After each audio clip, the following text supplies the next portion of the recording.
দূরের এক বিয়েতে যাওয়ার সময় ট্রেনে আমরা দুজনের জন্য আলাদা কামরা বুক হয়েছিল। রাত 10টায় যখন ট্রেন সুড়ঙ্গ দিয়ে যাচ্ছিল এবং চারপাশ অন্ধকার, শ্বশুরজি হঠাৎ আমার কানে এমন কিছু বললেন যা শুনে আমার পুরো মুখ লাল হয়ে গেল। আমার দেবরের বিয়ে ছিল কলকাতায়। আমার স্বামী পরীক্ষার কারণে যেতে পারল না। শ্বশুরজি বললেন, কোনো সমস্যা নেই, আমি বৌমাকে নিয়ে যাব। আমরা রাত 8টায় রাজধানী এক্সপ্রেসে উঠলাম। আমাদের এসি ফার্স্ট ক্লাসের একটা আলাদা 2 বার্থের কামরা ছিল। দরজা বন্ধ করলে বাইরের কেউ ভেতরে দেখতে পায় না। রাত 10টার দিকে খাবার খেয়ে আমি নিচের বার্থে বসে ফোনে গেম খেলছিলাম। হঠাৎ ট্রেন একটা লম্বা সুড়ঙ্গে ঢুকল। চারপাশ একদম অন্ধকার হয়ে গেল, শুধু আমার ফোনের আলো জ্বলছিল। শ্বশুরজি ওপরের বার্থ থেকে নেমে আমার পাশে বসলেন, বললেন, আমার ঘুম আসছে না, তোমার সাথে একটু গল্প করি। সুড়ঙ্গের অন্ধকারে তার মুখ ঠিকমতো দেখা যাচ্ছিল না, শুধু ছায়া দেখা যাচ্ছিল। তিনি কাছে সরে এলেন, বললেন, বৌমা, আমি তোমাকে একটা কথা বলবো যা আমি কাউকে বলিনি। ট্রেনের গর্জনে তার কথা প্রায় শোনা যাচ্ছিল না। তিনি আরও কাছে এসে আমার কানের কাছে মুখ নিয়ে এলেন, ফিসফিস করে বললেন, তোমাকে প্রথমবার দেখার পর থেকে আমার মনে একটা আগুন জ্বলছে যা নেভানো যাচ্ছে না। আমি সরে যেতে চেষ্টা করলাম, কিন্তু জায়গা কম। তিনি চালিয়ে গেলেন, রাতে ঘুমাতে পারি না। তোমার মুখ ভেসে ওঠে, তোমার হাসি, তোমার কথা বলার ধরন, সব কিছু আমাকে পাগল করে দেয়। সুড়ঙ্গ শেষ হল, আলো জ্বলে উঠল, কিন্তু তিনি সরলেন না। চোখে চোখ রেখে বললেন, আমি জানি এই সম্পর্ক সমাজ মানবে না, কিন্তু আমি তোমাকে ছাড়া আর বাঁচতে পারছি না। চলো, আমরা দুজন কলকাতা থেকে ফিরে না নতুন শহরে নতুন পরিচয় নিয়ে শুরু করি। তিনি আমার হাত ধরলেন, বললেন, তুমি যদি রাজি হও, আমি আজই সব ব্যবস্থা করতে পারি। আমার অনেক জমানো টাকা আছে, আমরা দুজন সুখে থাকব, তুমি শুধু হ্যাঁ বলো। আমার ভেতরে একটা ঝড় বয়ে গেল। মনে মনে ভাবলাম, এমন ভালোবাসা পেলে জীবন কেমন হতো। একটা লুকানো আনন্দ অনুভব করলাম, কিন্তু জোর করে নিজেকে সামলে বললাম, বাবা, এটা ঠিক না, আমি কখনো এমন করতে পারবো না। এই গল্পটি সম্পূর্ণ শুনলে আপনাদের পানি অটোমেটিক বের হয়ে যাবে, সো যত দ্রুত সম্ভব হাতের কাছে টিস্যু নিয়ে বসে পড়। বিছানার চাদর যেন নষ্ট না হয় সেটা সম্পূর্ণ খেয়াল রাখার অনুরোধ জানিয়ে গল্পটি এখন শুরু করব। তার আগে সর্বশেষ অনুরোধ, দয়া করে এমন পানি বের করার গল্প নিয়মিত শুনতে আমাদের চ্যানেলটি সকলেই সাবস্ক্রাইব করুন। ধন্যবাদ। হ্যালো বন্ধুরা, আমার নাম মৌসুমী দাস। আমার বয়স 40 বছর। আমার স্বামীর নাম সুদীপ্ত দাস, বয়স 43 বছর। আমাদের 2 সন্তান, রিয়া আর অরিন্দম। রিয়া 17 বছর বয়সী, কলেজে পড়ে। অরিন্দম 10 বছর বয়সী, স্কুলে যায়। তো যেই ঘটনা বলতে যাচ্ছি সেটা আজ থেকে 3 বছর আগের। তখন রিয়ার বয়স ছিল 14 আর অরিন্দমের 7। আমার শ্বশুরজির নাম রমেশচন্দ্র দাস, বয়স তখন ছিল 65 বছর। সেই রাতে ট্রেনে যা ঘটেছিল সেটা আমাকে এখনও কাঁপিয়ে দেয়। শ্বশুরি যখন বললেন, বাবা, এটা ঠিক না, শুনে আমি থমকে গেলাম। আমি বললাম, কি বলছেন আপনি? তিনি একটু হাসলেন, তারপর বললেন, আরে বৌমা, তুমি ভুল বুঝলে। আমি বলছিলাম আমার বন্ধুর গল্প। সে তার বৌমার প্রেমে পড়ে গিয়েছিল। আমি তোমাকে জিজ্ঞেস করছিলাম, এই পরিস্থিতিতে তুমি কি করতে? আমি স্তব্ধ হয়ে গেলাম। আপনি আপনি বন্ধুর গল্প বলছিলেন? হ্যাঁ, আমার বন্ধু সুব্রত, তার এই সমস্যা হয়েছে। সে আমাকে পরামর্শ চেয়েছিল। আমি ভাবলাম একটা মেয়ের দৃষ্টিভঙ্গি জানলে ভালো হয়, তাই তোমাকে জিজ্ঞেস করলাম। আমি স্বস্তির নিঃশ্বাস ফেললাম, কিন্তু তখনই তিনি আবার বললেন, কিন্তু বৌমা, আসলে আমি মিথ্যে বলছি। আমার বুকের ভেতর ধুকভুক শুরু হলো। তিনি চালিয়ে গেলেন, আসলে আমার বন্ধুর কোনো এমন সমস্যা নেই। আমি তোমাকে একটা টেস্ট করছিলাম, দেখছিলাম তুমি কেমন রিয়্যাক্ট করো। টেস্ট? কিসের টেস্ট? আমি বিভ্রান্ত হয়ে জিজ্ঞেস করলাম। শ্বশুরজি গম্ভীর হয়ে বললেন, বৌমা, আমি তোমার উপর একটা বিশাল দায়িত্ব দিতে যাচ্ছি, কিন্তু তার আগে দেখতে চেয়েছিলাম তুমি চাপের মুহূর্তে কিভাবে নিজেকে সামলাও, এবং তুমি পাশ করেছ। কী দায়িত্ব? আমি জিজ্ঞেস করলাম। শ্বশুরজি তার ব্যাগ থেকে একটা মোটা খাম বের করলেন, বললেন, এই খামে আছে একটা সম্পত্তির কাগজ, আমার দাদার সম্পত্তি। কলকাতায় একটা বিশাল বাড়ি, কিন্তু সেই বাড়িতে একটা রহস্য লুকিয়ে আছে, একটা গুপ্তধন। গুপ্তধন? আমি অবিশ্বাসে সুরে বললাম, হ্যাঁ বৌমা, আমার দাদা ছিলেন স্বাধীনতা সংগ্রামী। ব্রিটিশদের কাছ থেকে তিনি একবার একটা বিশাল পরিমাণ সোনা উদ্ধার করেছিলেন। সেই সোনা তিনি লুকিয়ে রেখেছিলেন সেই বাড়িতে, কিন্তু কোথায় লুকিয়েছিলেন সেটা কেউ জানে না। তাহলে আমাকে কেন বলছেন? আমি জিজ্ঞেস করলাম।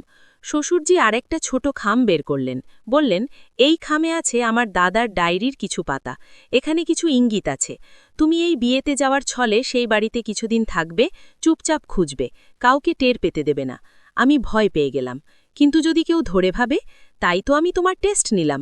তুমি চাপের মুহূর্তে শান্ত থাকতে পারো, আমি জানি তুমি পারবে, তিনি বললেন। ট্রেন তখন পুরো দমে ছুটছিল, বাইরে অন্ধকার। আমি খামটা হাতে নিলাম, ভাবলাম এটা কি আসলে সত্যি নাকি শ্বশুর যে আমার সাথে মজা করছেন। কিন্তু তার চোখে যে গম্ভীরতা দেখলাম, তাতে মনে হলো না তিনি মজা করছেন। তুমি রাজি? তিনি জিজ্ঞেস করলেন। আমি একটু ভেবে বললাম, আচ্ছা, আমি চেষ্টা করব। শ্বশুরজি স্বস্তির নিঃশ্বাস ফেললেন, বললেন, ভালো, তবে মনে রেখো, আমার ভাই মানিক, আমার বোন সুমিতা, এরা সবাই সেই বাড়িতে থাকবে। তারা তোমাকে কড়া নজরে রাখবে, সাবধানে থেকো। পরদিন সকালে আমরা হাওড়া স্টেশনে পৌঁছালাম। শ্বশুরজির ভাই মানিক কাকা আমাদের নিতে এসেছিলেন। তিনি দেখতে অনেকটা শ্বশুরজির মতোই, কিন্তু তার চোখে একটা ধূর্ততা ছিল। ও রমেশ, কেমন আছিস দাদা? তিনি জড়িয়ে ধরলেন শ্বশুরজিকে। ভালো আছি দাদা, এই হলো আমার বৌমা মৌসুমী। শ্বশুরজি আমাকে পরিচয় করিয়ে দিলেন। মানিক কাকা আমার দিকে এমনভাবে তাকালেন যেন আমাকে পুরো স্ক্যান করে ফেলছেন। বললেন, ও বৌমা, এসেছ? ভালো, বাড়িতে আরও অনেকে আছে, চলো। আমরা গাড়িতে উঠলাম। কলকাতার রাস্তা দিয়ে যেতে যেতে মানিক কাকা হঠাৎ বললেন, তোমার বৌমাকে নিয়ে এসেছিস কেন রমেশ? তোর ছেলে আসতে পারল না? শ্বশুরজি বললেন, ওর পরীক্ষা দাদা, তাই আসতে পারেনি। তা বৌমা কী কাজ করো? মানিক কাকা আমাকে জিজ্ঞেস করলেন। না, আমি গৃহিণী, আমি বললাম। ও, তার মানে সারাদিন বাড়িতে বসে থাকো। ভালো, তাহলে তুমি বাড়িটা ঘুরে দেখতে পারবে। বাড়িটা খুব বড়, অনেক পুরনো। আমি বুঝতে পারলাম তিনি আমাকে পরখ করছেন। আমি স্বাভাবিক ভঙ্গিতে বললাম, হ্যাঁ, পুরনো বাড়ি দেখতে আমার খুব ভালো লাগে। গাড়ি একটা সরু গলির ভেতর দিয়ে এসে একটা বিশাল পুরনো বাড়ির সামনে থামল। বাড়িটা দেখে আমার মুখ হাঁ হয়ে গেল। 3 তলা বাড়ি, বিশাল বারান্দা, সামনে একটা বড় উঠোন। কিন্তু বাড়িটা দেখতে খুব জরাজীর্ণ। দেয়ালের রং উঠে গেছে, কোথাও কোথাও ফাটল ধরেছে। আমরা ভেতরে ঢুকলাম। ভেতরে ইতিমধ্যে অনেকে এসে গেছে।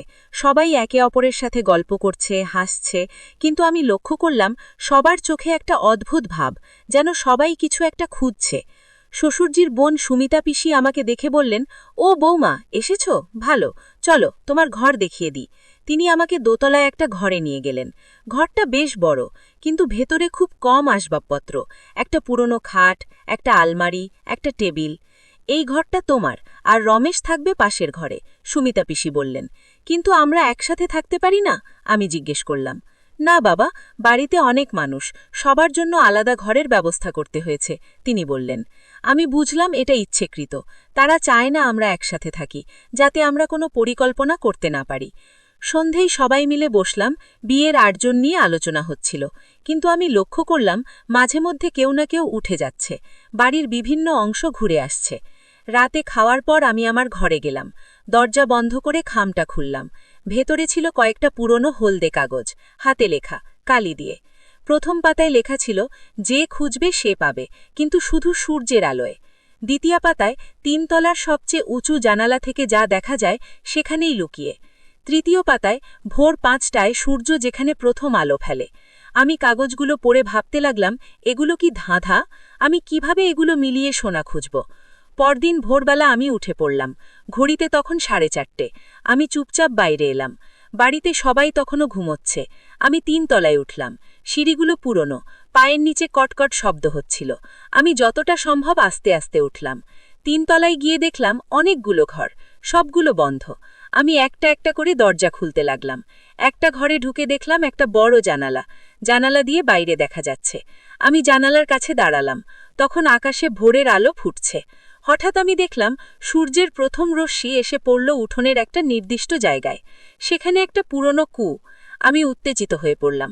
হয়তো সেই কূপেই লুকানো আছে সোনা। কিন্তু এখন নিচে যাওয়া ঠিক হবে না, সবাই উঠে পড়বে। আমি সিদ্ধান্ত নিলাম রাতে যাব। দিনভর আমি স্বাভাবিক থাকার চেষ্টা করলাম। বিয়ের কাজে সবাইকে সাহায্য করলাম, কিন্তু মনে মনে অপেক্ষা করছিলাম রাত হওয়ার। সন্ধ্যায় মানিক কাকা হঠাৎ বললেন, রমেশ, তুই তো বলেছিলি তোর বৌমা খুব ভালো গান করে। আমরা কি একটা গান শুনতে পারি? আমি চমকে গেলাম। আমি গান করি, কিন্তু শ্বশুরজি তাদের বলেছেন কেন? শ্বশুরজি আমার দিকে তাকালেন। তার চোখে একটা ইঙ্গিত ছিল। আমি বুঝলাম তিনি চাচ্ছেন আমি গাই, যাতে সবাই বিভ্রান্ত হয়। আমি বললাম, আচ্ছা, একটা গান গাইতে পারি। আমি গান শুরু করলাম, একটা পুরনো রবীন্দ্রসঙ্গীত।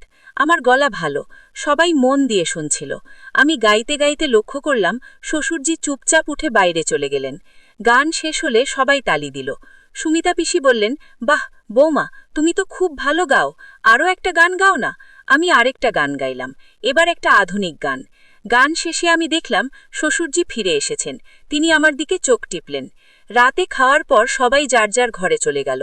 আমিও আমার ঘরে গেলাম, কিন্তু ঘুমালাম না। অপেক্ষা করতে লাগলাম সবাই ঘুমিয়ে পড়ার। রাত প্রায় 2টার দিকে আমি আস্তে আস্তে বাইরে এলাম। বাড়িতে সবাই ঘুমিয়ে পড়েছে। আমি নিচে নামলাম, উঠোনে এসে কুয়োর কাছে গেলাম। চাঁদের আলোতে কুয়োটা দেখতে ভয়ঙ্কর লাগছিল। আমি কুয়োর ভেতরে উকি দিলাম। গভীর অন্ধকার। আমি ভাবলাম এখন কি করব, কুয়োতে নামবো? হঠাৎ পেছন থেকে একটা হাত এসে আমার কাঁধে পড়ল। আমি চিৎকার করতে যাচ্ছিলাম, কিন্তু অন্য হাত এসে আমার মুখ চেপে ধরল। আমি ঘুরে দেখলাম শ্বশুরজি দাঁড়িয়ে আছেন। তিনি আঙুল দিয়ে ইশারা করলেন চুপ থাকতে। তারপর ফিসফিস করে বললেন, এভাবে নামলে ধরা পড়ে যাবে, চলো। তিনি আমাকে নিয়ে গেলেন বাড়ির পেছন দিকে। সেখানে একটা ছোট্ট কুঠুরি। ভেতরে ঢুকে